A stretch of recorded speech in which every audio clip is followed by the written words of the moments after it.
In this video, we're going to talk about different data type in C. So basically, we have 4 different basic data type in C. The first one is int, is integer, means the whole number. And the second one is float, it's for floating point number, the number with a decimal point. And double is also for floating point number with long numbers, with long digits. So the precision of double is higher than float. If the digits are long, we use the double, and char is for character, for a single character.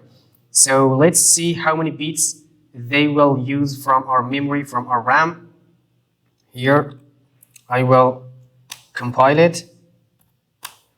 As you can see here, integer use 4 bytes in RAM, and also float use also 4 bytes in RAM, and double use 8 RAM because it used long digits with high precision. And the last one, character, is every single character used 1 byte.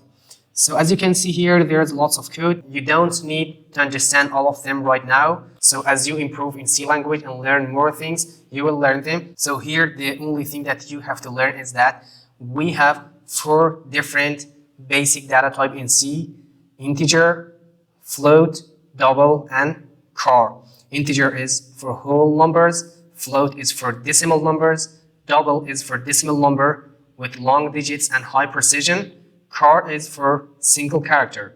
And integer and float use 4 bytes in RAM, double use 8 bytes in RAM, and character use 1 byte in RAM.